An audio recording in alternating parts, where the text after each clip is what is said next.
Greetings.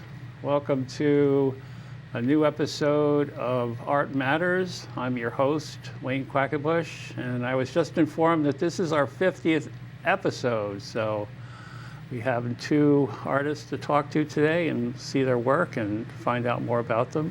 Let me introduce you to our first guest, Kim DePina. Welcome to the show. Thank you, Wayne. I've only met you once before, and we're here to see your paintings, and if you want to talk a little bit about yourself and how you got started. Sure. I've always been artistic and always wanted to paint, so I just started to paint in 2016. A boyfriend of mine had heard enough of me saying, I really would like to paint, and he kind of pushed it along by getting a gift card for me and an easel. And I haven't stopped painting since. So that's how I started with these. Now, before you started painting, you must have had an idea what direction you wanted to go in. Honestly, I wasn't sure. That's still true now. Each painting that I do begins with whatever it is that I'm feeling. Mm-hmm. So,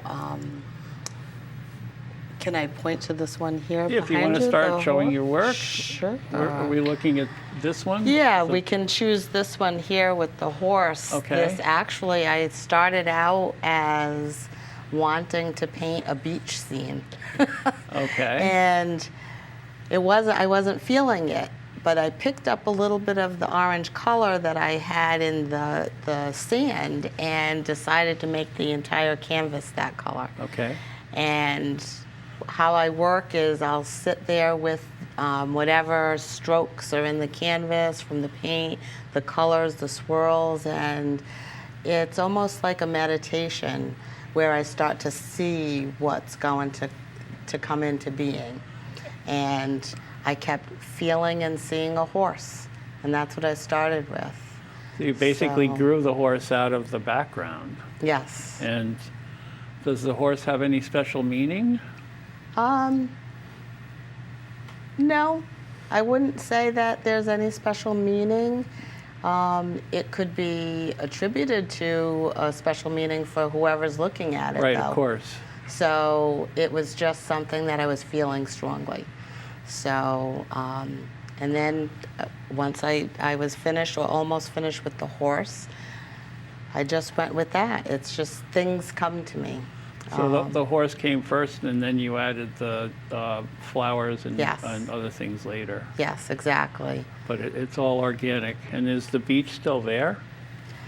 Underneath somewhere, yeah. Okay. Maybe he's running toward the beach, I'm not sure. Do you ever get imagery in dreams? Yes, I get a lot of imagery in dreams. I also read tarot, so I get a lot of imagery just from, they call it the inner eye, the third eye. Right. So I see things internally a lot. Mm-hmm. So that's sort of what you see here. And we were talking briefly about part of your spiritual practice and Yes. how that's a big inspiration It for is. your art. Everything that I do is based on that spiritual practice, I think. I connect deeply with the universe and nature, so I wake up each morning. The first thing that I do is I greet the four directions. Mm-hmm. And I have a shell of sage, and I wake up and I say to the east, thank you for this day, and I move on to the south, and it helps me to feel centered and in a positive frame of mind to move forward with my day. Yeah, because you probably need that quiet, meditative time because I know that your day becomes much more hectic. Yes. lots of phone calls and visitors. So Yeah, yes, and family and all this other stuff. yes. So, you need that quiet time.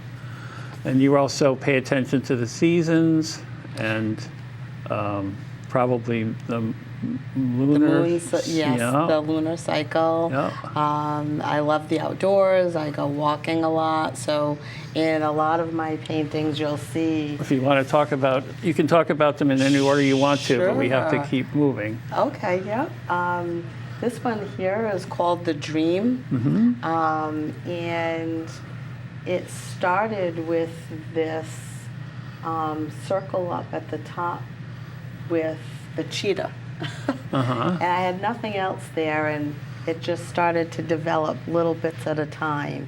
And that's when I started to throw in little bits and pieces that seemed vague and didn't make sense, and that's when I came up with the name for it, The Dream, because it feels very dreamlike.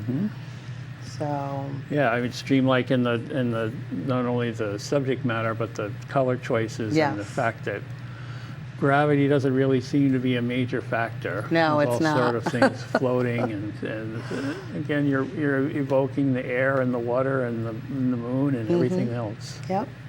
Yeah, the moon plays a big part in a lot of my paintings. We got it here. We had it in the horse painting. And most of my paintings come from that inner world, except for this Miley Cyrus. I was never a huge fan of her work, but I kind of liked her character. And I saw a remake of a song that I really liked, and it was on YouTube, and this was the outfit she was wearing. I said, oh, I just have to paint that. So I kept screenshotting the video to get an authentic position, a pose that sure. I could paint. And this And is... you used it for reference. Yes, yes. So I changed a little bit of the background, but she's exactly like she is in the video. One thing that's different about this one from the other ones that you've talked about is that you're crazier with your brush strokes. Yeah. It's like you're attacking the light is reflecting and you're slashing at the canvas. Yes. And that's, I feel like that's her energy. Yeah, I see that. Yep, definitely. Oh, see, I would have thought that this was a portrait of someone you know, so I'm glad you pointed that out. Yep, yep. So, and I guess if we could talk about the one behind you there. This one? That one doesn't have a name, but you can see up at the top there's maybe one or two there's two different moons. One's blue, one's white, and that's another dream-like painting. Sure. Well, I mean, you literally have a dream catcher there. Yes, yeah. And the owl, that's very symbolic of... The wand that owl is holding is a real physical object that I made. Oh, wow. That's sitting in my room at home. And again, it's just whatever comes to me is what I start to paint. Wow. Yeah, that's been a very popular one in my office at work. Okay, sure. And let's see about maybe getting some of the Sure, ones sure. from down here because we only have a few minutes left. Okay, so this one here I call Keeping Time. The canvas itself had gotten some scratches on it around here somewhere, so I put some gesso. Yes. And I sort of liked the way it looked, but I couldn't smooth it out enough, so I said, you know what, let's work with it. Let me create a little cloud here. And the tree came next. That's another thing I do in a lot of my paintings. I have this tree or branches, and this was the second one. And when I had that there, it just felt like it reminded me for some reason of a grandfather clock. Okay. So that's how this became Keeping Time. I made this into a grandfather clock. Father Time is over here. Oh, okay, yeah. And then we have someone playing the harp, so keeping time as far as music goes. Right, and also you can mark the hours with the sound of the harp. Yeah, yep. So we have that there. And this was also very popular. This is Vanessa. Okay. Vanessa means butterfly. Oh, I did not know that. Yeah, Okay. so there you go. Actually, that was one of the names I was going to choose for my daughter, Vanessa Lynn, and this just came out of, the face came out of an outline I saw in one of the brush strokes. I said, oh, gee, that looks like a face looking up, and this is what it became. Wow. Thank you. And very similar, I have a few that are like that. I brought this one with me as well. This one is called Confidence. And this is the first one that I ever painted, like the last one, Vanessa, where I saw a woman's face sort of coming right out of the paint. Chin up. Yes, yeah. So this one is Confidence. Now, do you always work in acrylics? Yes, so far. I haven't braved oil painting yet. Yeah. I hear it's a little more. It's a different kind of a headspace, definitely. Yes, definitely. You have to be patient, and I think it gives you a little more flexibility in your color range and your effects. Yeah. Especially if you start using glazes, but. And I hear it's much more vibrant as well. It can be, sure. So eventually I'll work my way towards that. But I'm not patient, so that's one of the reasons why I haven't done it as of yet. So, well, this is also watercolor too. Yes, and this, I shouldn't say I'm not patient, because this one here has been a work in progress for about 1.5 years. Okay. As you see, my hair is mostly gray. 2 years ago, it was still dark, because I've been coloring my hair since my mid-20s. Okay.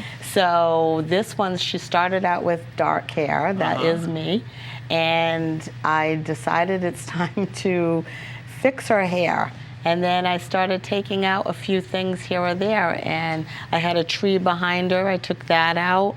I'm not sure what I'm going to do here. So this is one of those works in progress. But during one of my sweat lodge ceremonies that I had talked to you about earlier, I had been given the name Calling Hawk. So this painting started after that ceremony, we'll say. So here's the hawk. And there's a bag there. I think those are just blessings. Oh, okay. And are you manifesting blessings by making them light, like colorful light patterns? Yeah. Okay. Yes, that's a good way to put it. Yeah. Yeah. So. Well, we might have time for one quick one, or are we? Sure. Let's see what else I have here. Oh, this is one of my favorites. It's the wishing tree. Oh yeah, I know you're a big fan of the willow tree effect. Yes. So this is the wishing tree, and I believe somewhere here on the tree itself there's a little heart shape there. This was one of my first paintings. I want to say this one was done in 2016, and it was the first one that I started to really put my own spirit and soul into it. So that's why, I mean, it doesn't. On that note, we kind of have to stop. Okay. And I want to, you can put that down. Sure. I wanted to thank you for coming, and it was a pleasure to meet you again. Thank you. It was a pleasure to be here. All right, great. Thank you. Thank you. Now we're here with Juditta Musette. Hi, Wayne. Hi, nice to meet you. And our first time ever meeting, so this is great. It is. It's lovely to be here. Yeah, Thank you. You bring in special energy already. Thank you so much. I mean, I originally saw your work on Facebook because you're pretty relentless in posting, and your stuff is whimsical and colorful and moving, I guess. Thank you. That's lovely. But that's not how you always were.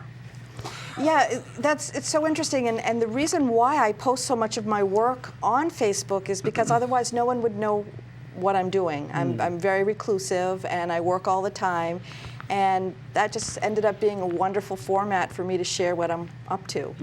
And you're right. Did you want me to talk about this first picture I brought? You had a particular event you wanted to Well, pursue.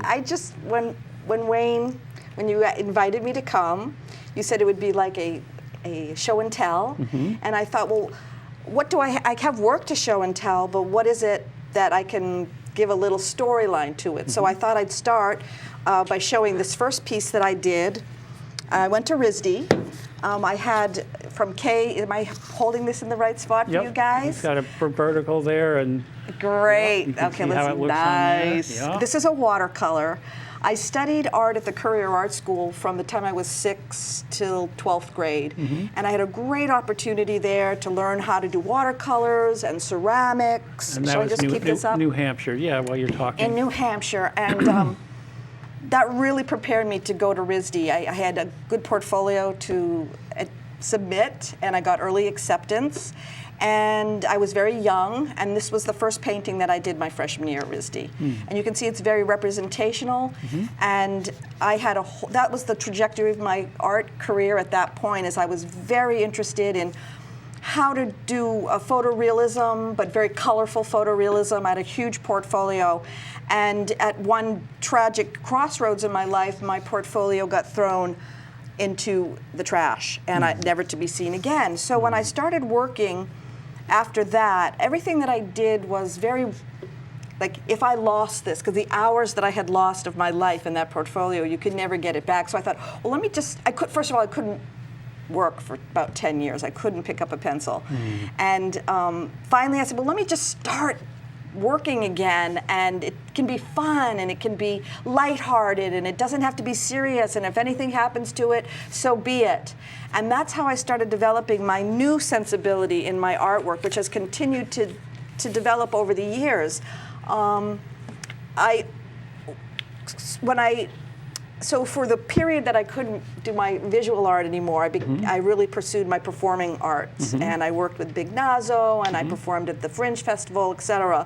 And I stayed away from visual art, but then I married a wonderful person, I had a beautiful son, and I was home.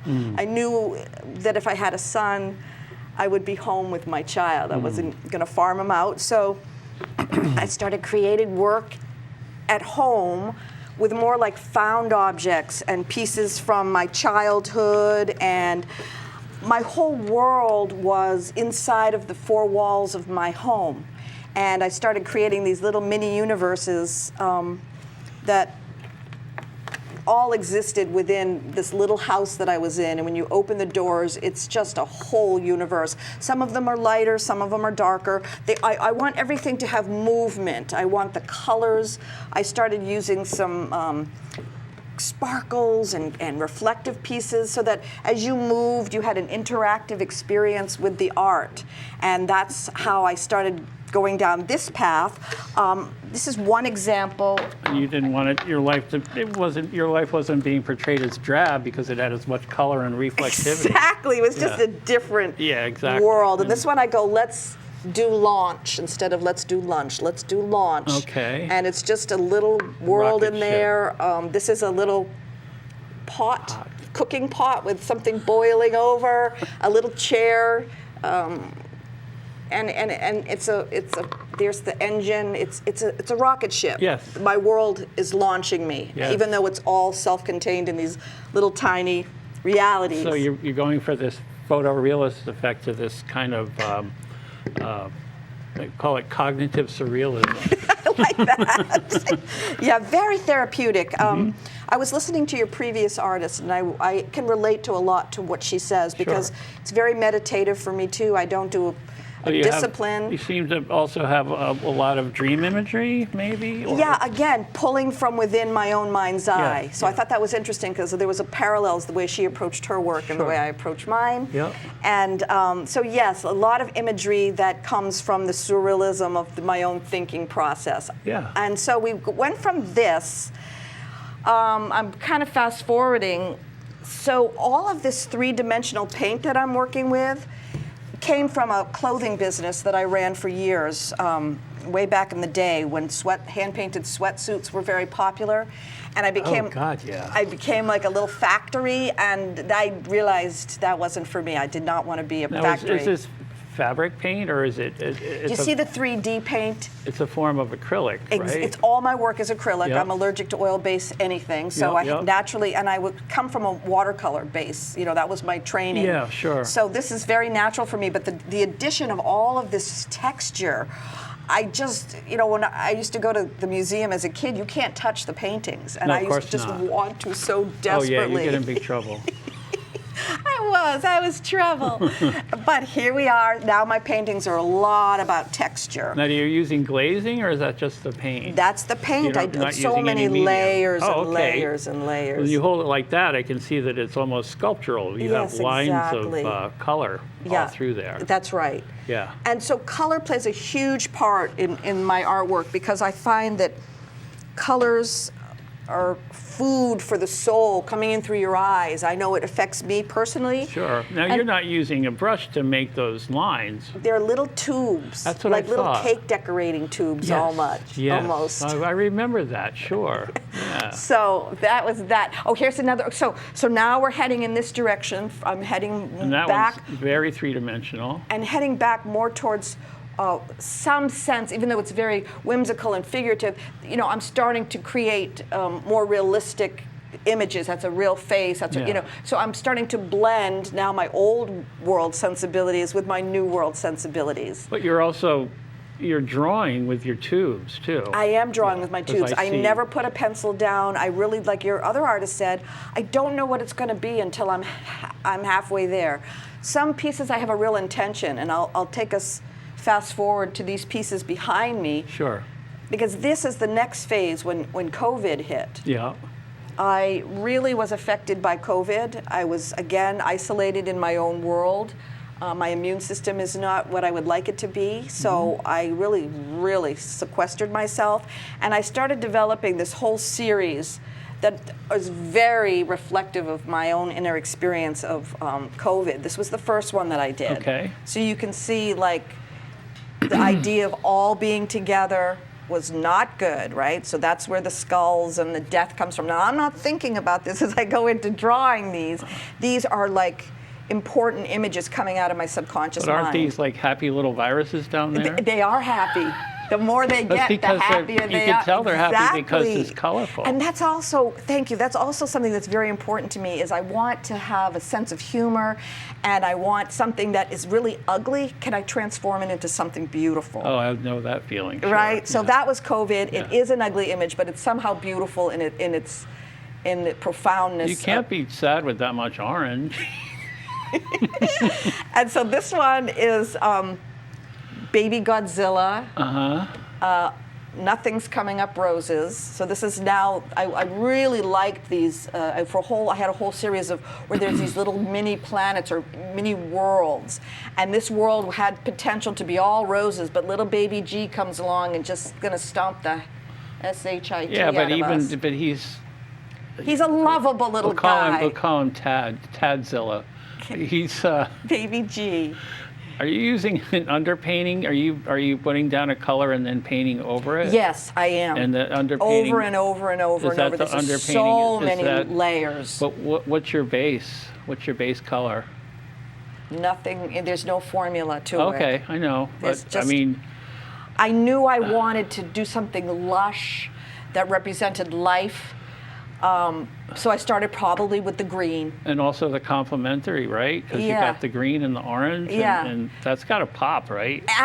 For me, yes, and I'm not using my scientific mind to create these colors. These are just like, ooh, the richer, the brighter, the denser, and give it the meat. Yeah.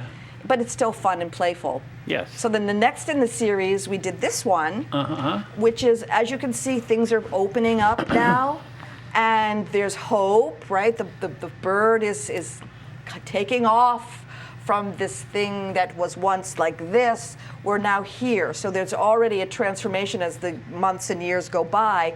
And then this series. But you're also somehow more liquidy, like It's things breaking are up. It's combining. becoming more fluid. And, These look like healthier blood cells, or they're growing, and growth is positive. Yeah. For health. So I can see already I'm making a positive coming out of it. And again, you're using your paint to draw all the featherings and things. Yes. And I can't do it without that anymore. Every piece I do, I have to have those. I buy them now. I had a backload of the old. And am I seeing glitter in here too? Yes, you are seeing glitter right along the horizon. Yeah, okay. Horizon. All this is glitter. As a matter of fact, if you can get these, I'm gonna break your microphone. Even this, like, can you see the glitter coming off the atmosphere? That's fabulous. Thank you. Yes. Thank you so much, Wayne. So I put a lot of thought into these paintings, but it's not like scientific, logical thinking. So I created now, I have these big 50 by 55 inch canvases, which are my favorite. And as I said, I drive a little electric car and I couldn't bring them. Now, are you stretching them yourself, or No. you get them pre-stretched? How do you get them? Big ones. How do you get them home? Well, we used to have a bigger car, but now we're down okay. to a one-car family. Yeah, gotcha. So we're an electric one-car family now. We're trying to do our part in the whole footprint. But Yep. as you can see from this one now, It has a completely different atmosphere. but it's still the spheres now, but this is so hopeful and peaceful and calm. Yeah. And what was once fluid and deep and dark has now just completely washed. It's being washed away. So I thought that would give you an example of how COVID affected my work. Sure, of course. I kind of see how everything that I do. So Well, you're obviously not looking outside your studio window and seeing this stuff. This is like, okay, this is all in my brain. it is. Only another artist can relate to that, right, Wade? Of course, I'm well aware. Oh my yes. God. So I thought what I would show you for the last little show and tell part is these are 3 paintings that I'm working on simultaneously right Okay. now. This was Show the them first. one at a time and realize we have about a minute left. Okay, so this was the first one. Did we not see that online? I did give you recently? that online. Yep, I think yep. I've given you all 3 of these online. Yep. And it's still a work in progress because these layers have to dry. So this is the second one that I'm working on at the moment. And as one layer gets dried and completed, I go to this one. So it's always So like. are you going back in and working on these shapes and then adding, God, what are those things, nonpareils? Those silver balls you get? I used to love to decorate cupcakes Yeah, with. you could probably throw some of those And some on of it, there. like, I call it eye candy because you do kind of want to eat them. People do eat them, and I guess you can eat them, but why introduce heavy metal into your diet? I don't know. Yeah, we get enough from the atmosphere. Exactly. This is the last one that I'm working on currently, and it's called Rose-Colored Glasses. Okay, I'm getting like Peter Max hippie type stuff. Yeah, great. Yeah. I find these series of portraits, they're all women, and they're all kind of superheroes in my mind. Sure, of course. And all right. That's it. That's it. Thank you so much. Juditta, it's such a pleasure. It's Really so fun. so much fun having you here. Thanks. Thank you for telling everybody that art matters. That brings us to another episode end, and keep watching, and we'll see you next time. Ciao.